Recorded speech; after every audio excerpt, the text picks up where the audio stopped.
இதுவரைக்கும் துக்கம் துக்கம் துக்கம் நீ நாட்களை வேதனையோடு கடத்தி கொண்டு வந்தாய். என் மகளே, துக்கத்திலே வாழ்ந்து கொண்டிருக்கிறாயா? உன் துக்க நாட்கள் முடிந்து போகும் என்று ஆண்டவர் சொல்லுகிறார். நம்முடைய துக்கத்துக்கு முடிவை கொண்டு வர அவர் சிலுவையில் நம்முடைய துக்கங்களை சுமந்தார். ஏசாயா 53:4 சொல்லுகிறாரு, நம்முடைய பாடுகளை ஏற்றுக்கொண்டு நம்முடைய துக்கங்களை சிலுவையில் சுமந்தார். உங்களுடைய துக்கம், உங்களுடைய பாடுகளை சிலுவையில் சுமந்து விட்டார். சிலுவையில் தொங்கும்போது அவர் என்ன சொன்னார்? முடிந்தது. எல்லா பிரச்சனையும், போராட்டங்கள், வேதனைகள், நெருக்கங்கள் எல்லாத்திற்கும் சிலுவையில் அவர் முடிவு கட்டிவிட்டார்.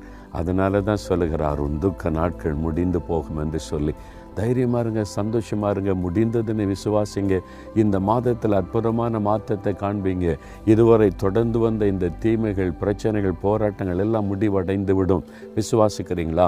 விசுவாசத்தோடு ஆண்டவரை துதித்து, ஆண்டவரே உம்முடைய வாக்குத்தத்தத்தை நான் விசுவாசிக்கிறேன், உண்மையில் என் வாழ்க்கையில் இந்த துக்க நாட்கள் முடிஞ்சிடும், நம்மை சூழ்ந்திருக்கிற தீமை நாட்கள் முடிஞ்சிடும், நான் விசுவாசிக்கிறேன்னு சொல்லாமா? தகப்பன், நம்முடைய வாக்குத்தத்தத்தை நாங்கள் விசுவாசிக்கிறோம். நீர் வாக்கு மாறாத தேவன், சொல் தவறாத தேவன், கல்வாரி சிலுவையில் எல்லாவற்றிற்கும் முடிவை உண்டாக்கின தேவன். எங்கள் துக்க நாட்கள் முடிந்து போகும் என்று வாக்கு கொடுத்தீரே. இயேசு கிறிஸ்துவின் நாமத்தில் அந்த அற்புதத்தை எதிர்பார்க்கிறோம். தொடர்ந்து வந்த துக்கங்கள், பாடுகள், எங்களை சூழ்ந்து வந்திருக்கிற தீமைகள் இயேசுவின் நாமத்தில் இந்த மாதத்தில் முடிந்து போகட்டும். இன்றையிலிருந்து ஒரு அற்புதத்தை காண செய்யும்.